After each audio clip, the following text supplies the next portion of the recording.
नमस्कार, आपके साथ मैं हूं आदित्य कुमार। हरियाणा विधानसभा चुनाव में कांग्रेस की हार के पीछे कारणों पर मंथन हो रहा है। पार्टी को समझ में नहीं आ रहा है कि आखिर हुआ क्या, कैसे जीती हुई बाजी हाथ से फिसल गई। पार्टी मानकर चल रही थी कि 90 सीटों में से 60 पर वो आसानी से जीत जाएगी, लेकिन नतीजे आए तो वो 37 सीटों पर ही सिमट गई।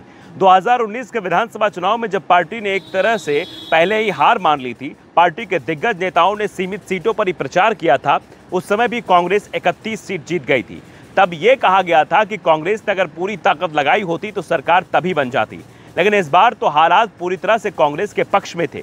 जमीनी स्थिति बता रही थी कि पार्टी को बड़ी जीत मिलने वाली है और शायद इसी के चलते पार्टी के नेता अति आत्मविश्वास में हो गए थे।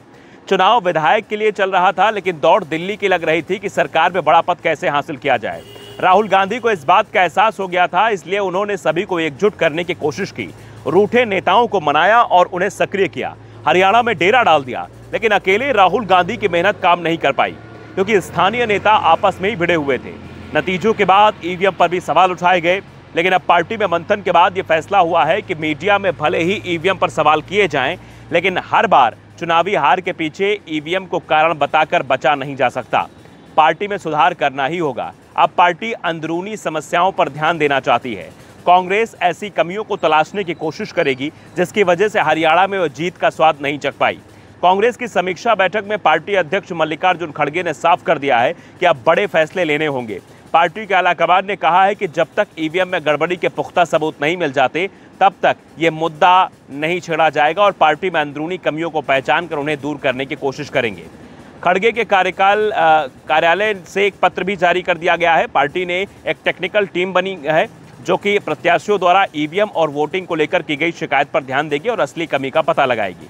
इस पत्र में यह भी कहा गया है कांग्रेस फैक्ट फाइंडिंग टीम की रिपोर्ट के मुताबिक ही वोटिंग मशीन को लेकर कोई प्रतिक्रिया देगी। दरअसल चुनावी नतीजों के बाद कांग्रेस का हर कार्यकर्ता कह रहा है कि हमें बीजेपी ने नहीं बल्कि कांग्रेस नेताओं की आपसी लड़ाई ने ही हरा दिया है। बीजेपी तो हार मान चुकी थी, उसे मुकाबले में लाने का काम ही कांग्रेस ने किया।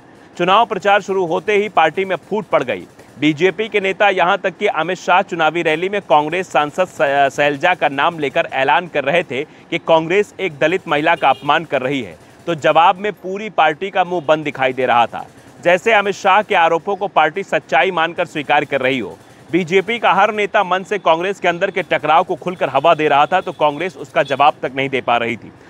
काफी समय तक कुमारी शैलजा चुनाव प्रचार में नहीं उतरी। चुनाव प्रचार समाप्त होने से एक सप्ताह पहले उन्हें मनाया गया और तब तक बहुत देर हो चुकी थी। दलितों का अपमान चुनाव में बड़ा मुद्दा बन चुका था। जिन दलितों ने लोकसभा चुनाव में कांग्रेस को जमकर वोट दिया, इस बार कांग्रेस से दूर हो गए और नतीजों में भी ये साफ साफ दिखाई दिया। इस बीच अब कांग्रेस अध्यक्ष ने हरियाणा चुनाव में उतरे पार्टी ने हर उम्मीदवार से अलग अलग रिपोर्ट मांगी है। अजय माकन ने कहा है कि आप लोगों ने जो एग्जिट पोल देखा था, परिणाम उससे एकदम अलग हैं और ये स्वीकार करने योग्य नहीं है। एग्जिट पोल्स और परिणाम में बहुत अंतर था। हम इस बात पर चर्चा कर रहे हैं कि आखिर इसकी वजह क्या है। इसकी कई वजह हो सकती हैं जिसको लेकर अब चर्चा चल रही है। फिलहाल पार्टी ये सोच रही है कि अब अपने अंदर ये कमियों को सुधारा जाए। अगर नहीं सुधारेंगे तो शायद जैसे मध्य प्रदेश में हाल हुआ, वैसा हाल हरियाणा में हुआ और वैसा ही हाल आने वाले राज्यों के विधानसभा चुनाव में भी कांग्रेस को भुगतना पड़ सकता है। नवदर्पण न्यूज़ को अगर आपने सब्सक्राइब नहीं किया, जरूर करिए, बेल आइकन दबाइए ताकि अपडेट भरी खबर आप तक पहुँचती रहे। नमस्कार।